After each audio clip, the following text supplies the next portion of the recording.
The moment your garden becomes a daily chore instead of an occasional pleasure, you know something's fundamentally broken with your approach. Most people spend around $500 annually on seeds, fertilizers, pest controls, and amendments, then wonder why growing food costs more than just buying it. You're watering every single day during summer. You're pulling weeds every weekend. You're battling the same pests year after year with increasingly expensive solutions. Meanwhile, Native American communities grew abundant, diverse crops for millennia without any of this chaos. The difference wasn't luck or better weather. It was system design based on observation rather than intervention. There are 35 specific secrets embedded in indigenous growing practices that solve the exact problems you're facing right now. Subscribe if you want to finally garden smarter instead of harder, and hit that like button if this sounds useful. Here's something that might shock you about modern gardening. Most people approach their gardens like they're preparing for battle. You wake up Saturday morning, grab your arsenal of sprays and treatments, spend 3 hours pulling weeds that'll just grow back next week, and wonder why gardening feels more like a second job than a relaxing hobby. You're fighting pests with chemicals. You're fighting weeds with endless manual labor.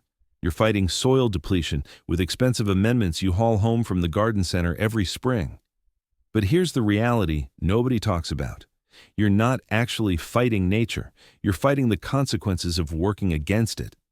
Native American gardeners took a completely different approach for thousands of years. They didn't treat their gardens like war zones requiring constant intervention. They created ecosystems that mostly took care of themselves. While you're spending 15 hours every month maintaining your garden, indigenous growing systems required maybe a third of that labor while producing more diverse and reliable harvests. The difference isn't about harder work or better weather or some mystical connection to the land. It's about observation versus domination. Indigenous growers watched how plants interacted naturally, then designed their gardens around those relationships. Modern gardening ignores those relationships entirely, then sells you expensive solutions to fix the problems that broken design creates. Think about it this way. When you plant a row of identical tomatoes surrounded by bare soil, you've just created the perfect environment for every problem you're trying to avoid.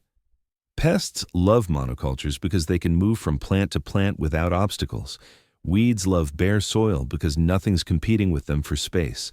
Diseases spread rapidly when every plant is the same variety touching its neighbor. Indigenous gardens looked nothing like this. They were diverse polycultures where different plant species grew intermingled, each one contributing something the others needed. Some plants fixed nitrogen in the soil. Others provided shade or structural support. Ground-covering plants suppressed weeds and retained moisture. Flowering plants attracted beneficial insects that kept pest populations in check. The result? A system that prevented most problems before they started, rather than requiring constant intervention to manage problems after they appeared. Most people garden backwards. They plant what they want, then spend the entire season fighting to keep those plants alive against all the problems their design created. Successful indigenous growers designed relationships first, which eliminated most of the fighting entirely. This brings us to the foundation that makes all 35 secrets work. The key that unlocks everything is understanding what Native Americans called the three sisters. Corn, beans, and squash planted together in the same space. You've probably heard of this combination before, but most people miss the point entirely. This isn't just a cute traditional planting arrangement, it's a teaching system that demonstrates the entire philosophy behind all 35 secrets we're going to cover. Here's how it works and why it matters for your garden right now. The corn grows tall and provides a natural trellis for the beans to climb. The beans pull nitrogen from the air and fix it in the soil, feeding both the corn and the squash. The squash spreads across the ground with large leaves that suppress weeds and retain moisture in the soil. 3 plants, each one solving multiple problems for the others. Think about what you'd normally do to grow these same crops separately. You'd buy or build trellises for the beans. You'd purchase nitrogen fertilizer for the corn. You'd spend hours pulling weeds around your squash and probably set up drip irrigation because the soil dries out so quickly when it's bare. That's 4 separate purchases and countless hours of labor to accomplish what 3 plants do automatically when you design the relationship correctly. But here's what makes this really powerful. Each plant in the Three Sisters system serves multiple functions simultaneously. The corn isn't just producing ears of corn, it's structural support. The beans aren't just producing pods, they're a nitrogen factory. The squash isn't just producing fruit, it's living mulch, weed barrier, and moisture retention system all in one. Modern gardening treats every function as a separate task requiring a separate solution. You need nitrogen? Buy fertilizer. You need weed control? Buy mulch or herbicide. You need support structures? Buy stakes or trellises? Indigenous growers understood that well-chosen plants provide all these functions for free if you design the relationships first. This philosophy extends far beyond corn, beans, and squash. Every single one of the 35 secrets we're covering operates on the same principle. You're not trying to force plants to survive in hostile conditions through constant intervention. You're creating relationships where plants support each other and most problems get prevented before they ever appear. Once you understand this, the specific techniques make perfect sense. You're not memorizing random gardening tricks. You're learning to see your garden as a system of relationships rather than a collection of individual plants that all need your constant attention. Let me give you some real examples that will change your garden immediately.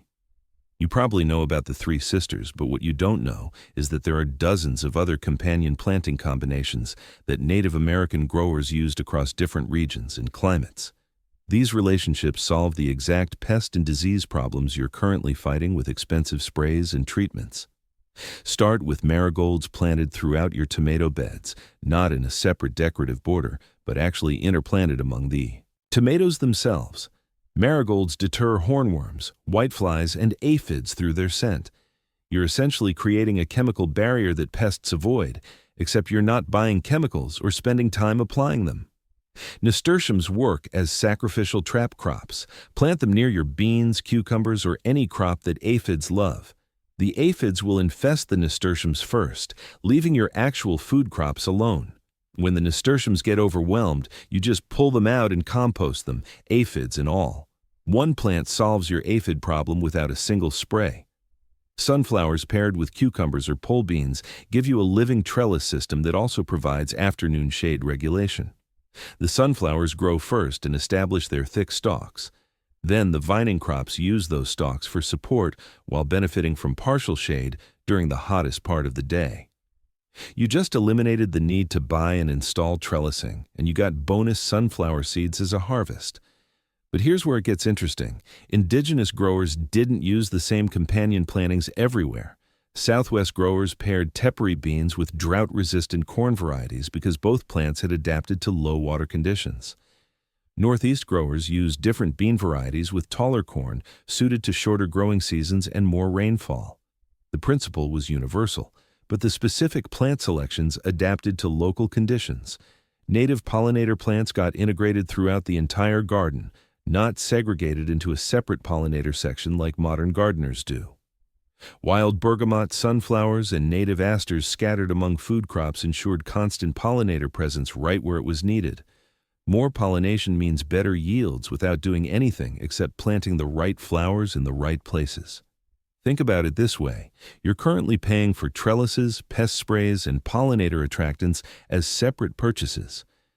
Meanwhile, the right plant combinations provide all these functions simultaneously for the cost of a few extra seed packets. The plants do the work you've been paying to do manually. Now that we've covered the above-ground relationships, let's talk about what's happening below the soil surface. Here's where modern gardeners waste the most money. The average home gardener spends somewhere between $100 and $300 annually on soil amendments, compost, fertilizers, and pH adjusters.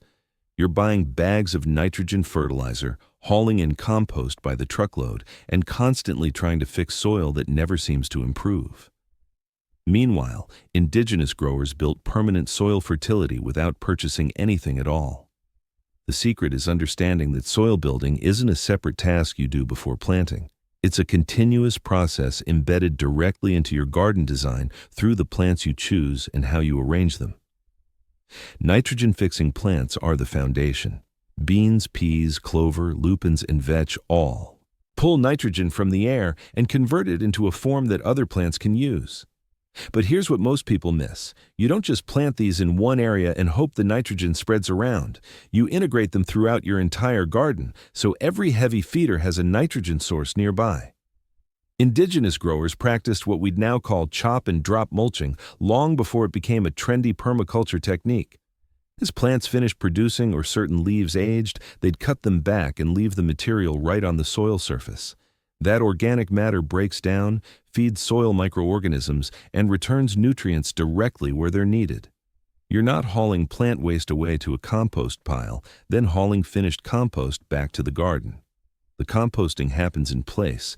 Fish waste and game processing scraps got buried directly in planting areas or between rows. This isn't ceremonial or spiritual, it's purely practical. Animal proteins break down into nitrogen-rich amendments that feed the next season's crops. Modern gardeners pay $40 for a bag of fish emulsion to accomplish the same thing. Some indigenous communities created biochar centuries before we had a name for it. They'd burn plant material in low oxygen conditions during field clearing or maintenance, then work that charcoal into the soil. Biochar holds nutrients and water, provides habitat for beneficial microorganisms, and lasts for decades in the soil. The ancient Amazonian terra preta soils are still some of the most fertile on Earth, hundreds of years after they were created. Crop rotation patterns moved heavy feeders like corn and squash to different areas each season, while light feeders or nitrogen fixers restored those spaces. The garden was constantly rebuilding its own fertility through thoughtful plant sequencing rather than external inputs. Successful indigenous gardens were basically soil factories that happened to produce food. Every design choice either maintained or improved soil quality over time.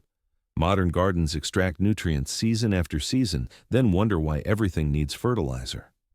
The soil fertility you build through these methods directly enables the water conservation techniques we're covering next.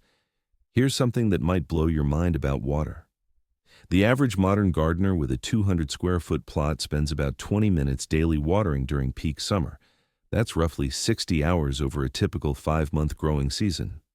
Meanwhile, indigenous gardens in the same climate zones thrived with minimal irrigation by using design techniques that captured and held water passively.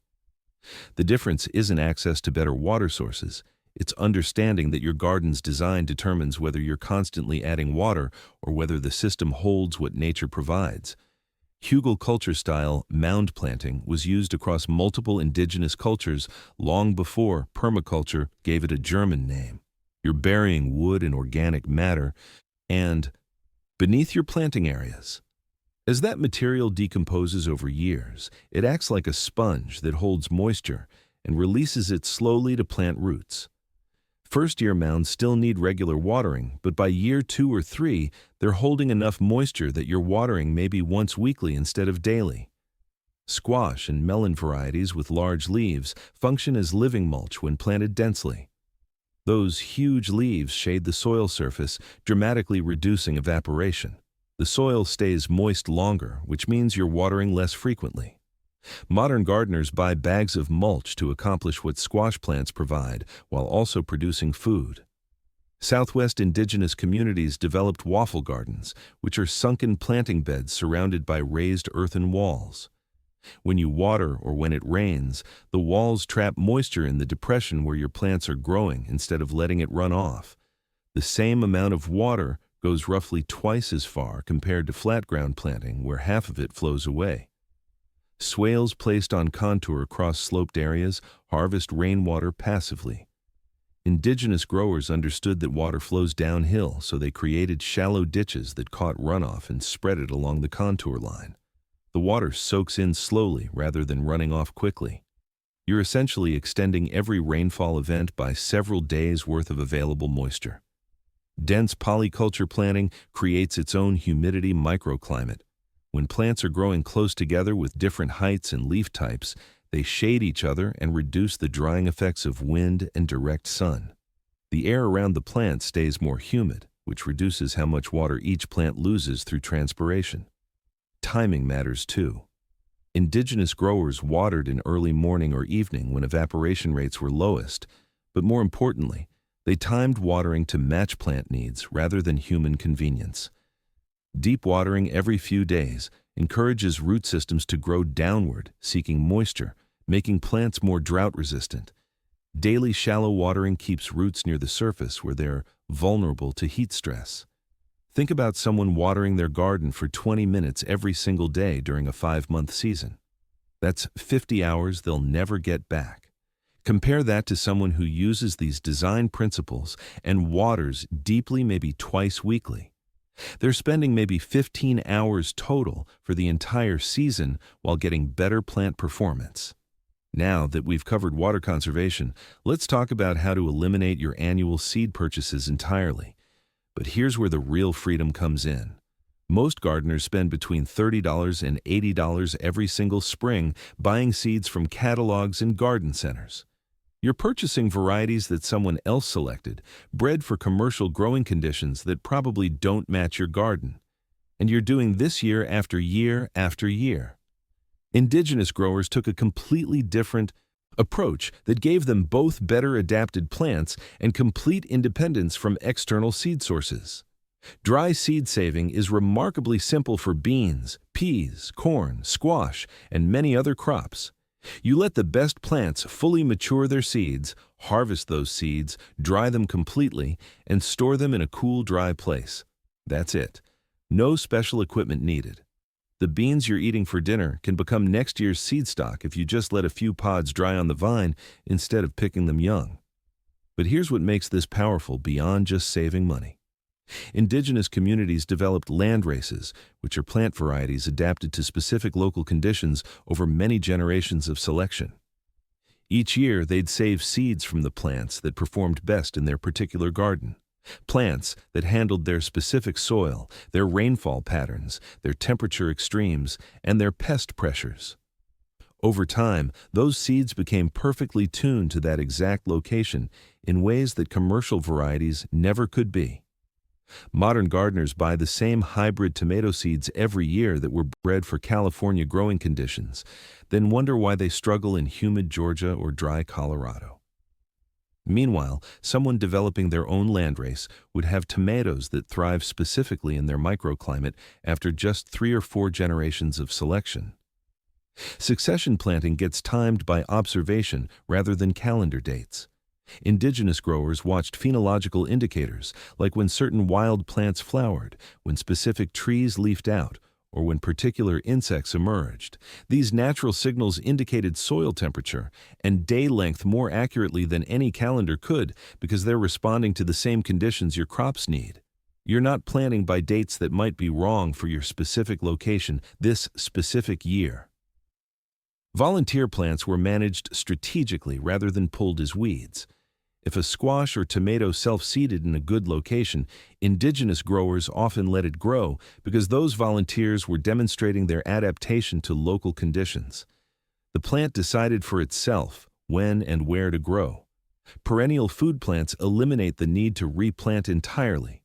Asparagus, rhubarb, berry bushes, and many herbs get planted once and produce for decades. Indigenous gardens integrated dozens of perennial food sources that required 0 annual seed purchases and minimal maintenance once established. Fall planting for spring emergence was standard practice. Garlic, certain onions, and overwintering greens get planted in autumn, survive the winter, and give you harvests weeks or months before anything planted in spring. You're essentially getting a head start on the growing season without any additional effort. In 5 years of developing your own saved seeds and perennial plantings, you'll have varieties that no seed catalog offers and a garden that's substantially self-perpetuating. While other gardeners are placing their annual seed orders, you'll be selecting which of your surplus seeds to trade with neighbors. Now let's talk about how to actually implement these techniques in a modern context. Here's where most people mess this up completely. They hear about indigenous gardening techniques and immediately think their situation is too different. Small suburban yard, HOA restrictions, limited time, container growing on a balcony. So they convince themselves these principles won't work and they never even try. I know. Your garden isn't a pre-contact agricultural system, but that's not the point. The reality is that these techniques scale down perfectly to any situation. You're not trying to replicate 1,000-acre plots. You're borrowing principles that work regardless of your garden size or setup. Container gardening works beautifully with Three Sisters principles using dwarf or patio varieties. A large container or grow bag can hold one dwarf corn plant, a bush bean variety, and a compact squash all together. You get the same nitrogen-fixing benefits, the same structural support relationships, and the same ground cover effects as a full-scale planting, just scaled to fit your space. Balcony and patio polycultures follow the same design logic. Mix herbs that deter pests with your vegetables. Let a trailing squash variety cascade over the edge while beans climb a simple trellis. Every principle we've covered applies to containers just as effectively as in-ground beds. Suburban yards can convert gradually instead of all at once. Start with one raised bed using companion planting this season. Add a small perennial food section next year. Most people overwhelm themselves trying to transform everything immediately, then give up when it feels like too much work. HOA-friendly implementations are completely possible if you're strategic. Many indigenous food plants look ornamental enough to pass inspection. Scarlet runner beans on a decorative trellis, colorful chard varieties as landscape edging, blueberry bushes instead of generic foundation shrubs. You're producing food in plain sight while maintaining curb appeal. Time-poor gardeners should focus on perennials and self-seeding annuals first. Get asparagus, rhubarb, and berry bushes established. Let certain herbs and flowers self-seed where they want to grow. These approaches build a garden that requires less intervention over time rather than more. The key is starting with 3 to 5 techniques maximum, not trying to implement all 35 simultaneously. Pick the ones that solve your specific bottlenecks. If you're spending too much time watering, focus on the moisture retention techniques. If pests are your main frustration, start with companion planting combinations that address your specific pest problems. Most people overthink it to the point where they never actually start implementing anything. The techniques work at any scale if you just begin applying the principles. The secret that ties all 35 techniques together is understanding that indigenous gardens were designed as self-regulating systems, not collections of individual plants requiring constant intervention. Every technique we've covered either prevents a problem before it starts, builds a long-term resource, or reduces ongoing labor. That's not an accident. That's intentional system design. Think about the contrast one more time. Modern gardeners maintain an endless task list: water daily, weed weekly, spray for pests, buy amendments, purchase seeds, install supports, fight the same problems season after season because the garden design creates those problems.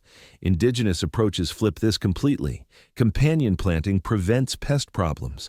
Polyculture suppresses weeds. Nitrogen-fixing plants build soil fertility.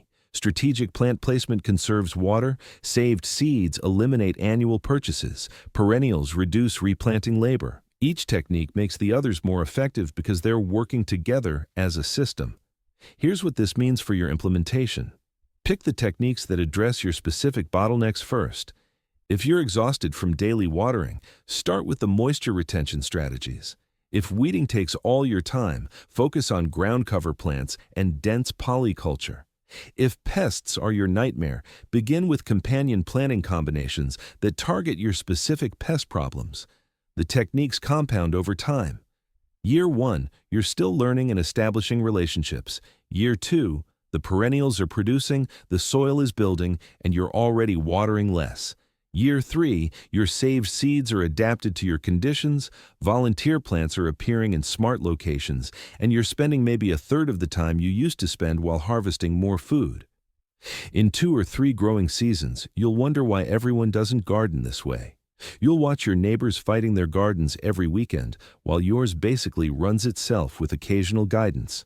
But most people will keep buying solutions to problems their garden design creates spending every Saturday in maintenance mode instead of harvest mode, because they never learned to think in terms of systems rather than individual plants.